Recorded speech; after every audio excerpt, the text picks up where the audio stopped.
First, I would like to acknowledge the Gadigal people of the Eora Nation, who are the traditional custodians of this land. I would also pay my respect to elders past and present of the Eora Nation and extend that respect to other Aboriginals present.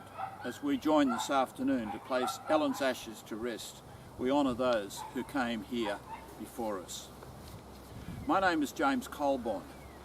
I'm an aspiring funeral celebrant and I welcome all guests on behalf of Ellen's family. I welcome Ellen's beloved sister Sybil, Ellen's children John and Emily and their children Roseanne and Peter, Louise and Marie. To Ellen's friends and neighbours, welcome too. As we stand here today in this glorious garden, let us pause also to remember George, Ellen's late husband, who also loved this beautiful spot and spent many happy hours here with Ellen.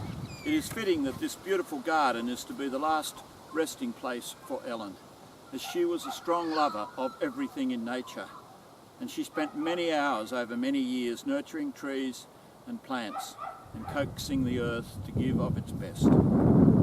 Ellen said that she wanted to plant 1,000 trees before she died. And let me say, with the help of George, she easily reached that goal.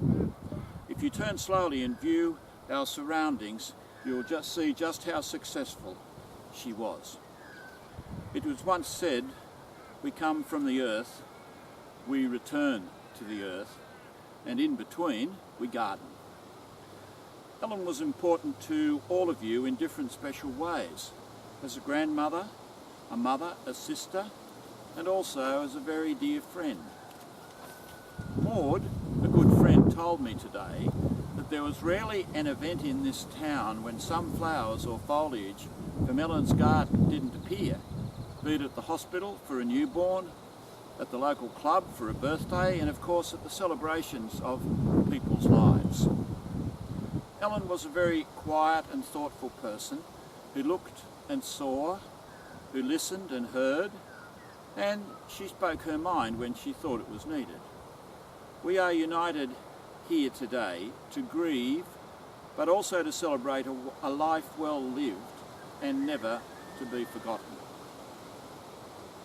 We will pause now to reflect in our own ways, and for Roseanne and Louise to blow bubbles out into the air to herald the coming of Ellen's remains. As you know, bubbles are symbols of childhood memories, of protection and feelings of comfort and security.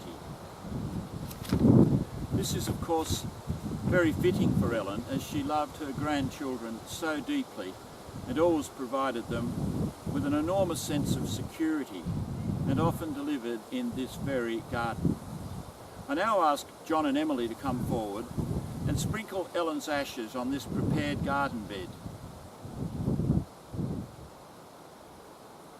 And while this is happening, I ask her sister Sybil, with her niece and nephew Mari and Peter by her side, to read this poem, Vespers, by Mari Nettleton Carroll.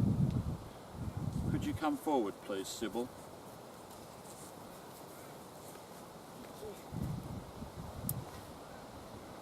The golden sun has gone, the busy day is done. Twilight has come, and with it peace draws near. To dwell an hour within my garden walls, while in the lambent sky the first pale stars appear, the wheeling shadows that so slowly mark the hours have left no impress on the tender grass, nor does the air hold fast the patterns bold and free that winging birds weave as the warm days pass. The rude pool is stilled at last, and lily buds prepare to open gently to the night, and to the questing moth whose fragile gauzy wings quiver too rapidly for human sight. In this tranquillity, touch, hearing, sight are lulled.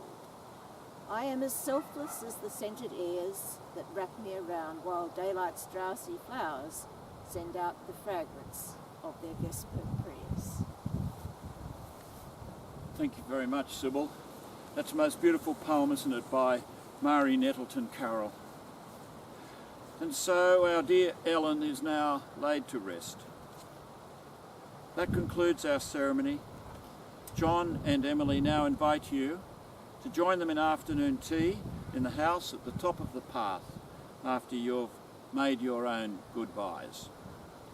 Some of you have asked to place flowers, and this is just the place. Thank you so much for being here today.